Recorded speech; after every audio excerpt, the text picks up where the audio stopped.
दोस्तों एक सेकंड के लिए सोचो, अगर तुम्हारी मौत हो जाए और अगले ही पल तुम्हारी आंख खुलती है उसी जगह पर उसी वक्त, जैसे कुछ हुआ ही ना हो, और जो मौत है ये तुम्हारा बस एक बुरा सपना था। सुनने में काफी इंटरेस्टिंग है ना, लेकिन अब सोचो ये बार बार हो, बार बार मरो, बार बार वही रात दोबारा शुरू हो और हर बार एक नया और भी भयंकर खतरा तुम्हारा इंतजार कर रहा हो। कुछ ऐसा ही होता है आज की हमारी इस कहानी में। तो कहानी की शुरुआत होती है क्लोवर नाम की एक लड़की से, जिसकी बहन मेलन 1 साल पहले अचानक ग्लोर वैली नाम की जगह पर गायब हो गई और वहां से कभी भी लौटकर वापस नहीं आई। इसी के दुख में क्लोवर अपने 4 दोस्तों के साथ अपनी बहन को खोजने के लिए उसी रहस्यमयी जगह ग्लोर वैली के लिए निकल जाती है। क्लोवर के 4 दोस्तों में उसका एक दोस्त मैक्स था जो उसका एक्स बॉयफ्रेंड था और वो दूसरा चांस खोज रहा था ताकि अपना रिलेशनशिप फिक्स कर सके। उन्हीं में दूसरी लड़की नीना थी, क्लोवर की बेस्ट फ्रेंड। उसी के साथ एबेल था जो नीना का बॉयफ्रेंड था, और फाइनली मेगन जो एक्चुअली इस ग्रुप की सबसे इंटरेस्टिंग मेंबर है। मेगन के पास एक साइकिक एबिलिटी है, वह उन चीजों को फील कर लेती है जो नॉर्मल लोग फील नहीं कर पाते हैं। आगे चल के ये एबिलिटी कहानी में बहुत इंपॉर्टेंट साबित होगी। रास्ते में ये लोग एक गेस्ट स्टेशन पर रुकते हैं और उन्हें वहां पर मिलता है एक अजीब सा आदमी, डॉक्टर एलन हिल। ये बंदा उन्हें देखते ही वार्न करने लगता है कि आगे न जाए, आगे बहुत ही खतरा होने वाला है। ये जगह उतना नॉर्मल नहीं है जितना देखने में लगती है। लेकिन ये लोग इस बूढ़े आदमी की बात नहीं सुनते, इसकी वार्निंग को इग्नोर करके वैली की तरफ बढ़ जाते हैं। वैली पहुंचते ही यहाँ का माहौल लिटरली चेंज हो जाता है। एक अजीब सी खामोशी,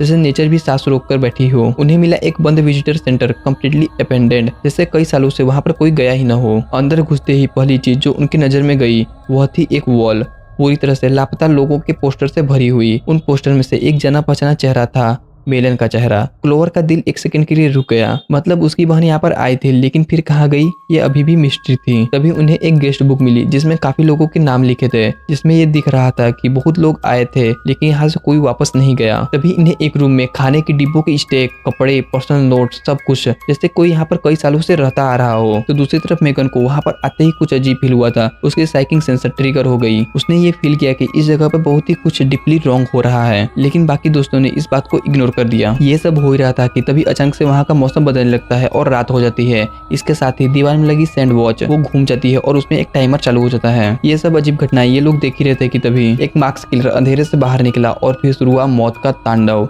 वह एक एक कर सभी को मारने लगा, जिससे इनमें अफरा तफरी मच गई और सभी लोग भागकर छिपने लगे। लेकिन सब बेकार था, एक एक कर इसने सभी को खोजकर मार दिया। लेकिन दोस्तों स्टोरी यहीं पर खत्म नहीं होती। अगले ही पल इनकी आंख खुलती है और वह वही थे, वही विजिटर सेंटर, वही वक्त, वही गेस्ट बुक, वही रात फिर से शुरू, जैसे कुछ हुआ ही नहीं, जैसे किसी ने रीसेट बटन दबा दिया हो। पहले तो उन्हें लगा कि ये कोई बुरा और खतरनाक सपना है, लेकिन दूसरी बार एग्जैक्टली यही हुआ। तब सीरियसली उन्हें समझ में आया कि ये कोई बुरा सपना नहीं है, यह एक ट्रैप है, टाइम लूप। इन्हें विजिटर सेंटर के हिडन कॉर्नर में पहले के विक्टिम्स के लिखे हुए कुछ नोट मिले और उन नोट्स में एक बात क्लियरली लिखी थी। इसमें लिखा था तुम्हारे पास सिर्फ 13 चांसेस हैं, मतलब कि 13 रातें, इसके बाद तुम हमेशा के लिए यहीं पर कैद हो जाओगे। मतलब इन 13 रातों में से अगर तुम एक भी रात सर्वाइव कर लिए तो तुम आजाद हो, नहीं तो तुम हमेशा के लिए यहीं पर कैद हो जाओगे। इस नोट में आगे लिखा था कि जैसे जैसे रात बीतेगी वैसे वैसे रातें और खतरनाक होती जाएंगी, सर्वाइव करना उतना ही मुश्किल होता जाएगा। मतलब हर रात नया खतरा और पिछले वाली रात से ज्यादा खौफनाक। ऐसे ही 1-2 रात बीतने के बाद लिटरली एक इंसान जैसा दिखने वाला क्रीचर, हेयरलेस, मतलब उसके पास बाल ही नहीं थे, वो जमीन से बाहर निकलती है और पलों में घेर लेती है। ऐसे ही अगली रात एक लंबा सा खौफनाक क्रीचर जंगल से आया और अगले ही पल सबको मार डाला। ऐसे ही कर करके इनकी कई मौतें होती हैं और कई रातें बीत जाती हैं। तभी कहानी में ट्विस्ट आता है। सभी लोग जान बचाने के लिए बाथरूम में छुप जाते हैं और डोर को अंदर से लॉक कर देते हैं। डर से सभी लोग हाँफ रहे थे। तभी मैक्स नल खोलता है और उसका पानी पीने लगता है। देखते ही देखते सभी लोग थोड़ा थोड़ा पानी पी लेते हैं। तभी थोड़ी देर बाद कुछ अजीब हुआ, सभी लोग एक एक करके ब्लास्ट होने लगे। लेकिन सबसे बड़ी प्रॉब्लम ये नहीं थी कि ये लोग बीतती रात के साथ मर रहे थे, बल्कि प्रॉब्लम ये थी कि इनकी बीतती हुई रात के साथ ये लोग अपनी मेमोरी भूल रहे थे। इनकी यादें ब्लर होना शुरू हो गई थी। शायद यही शुरुआत है इनकी यहीं पर हमेशा के लिए कैद रह जाने की। लिटरली अब इन्हें ये भी याद नहीं कि इनके साथ पहली रात में क्या हुआ था। इनके लिए रियलिटी और इल्यूजन में फर्क करना मुश्किल हो रहा था और हर लोग के बाद उनके बचने के चांसेस कम होते जा रहे थे।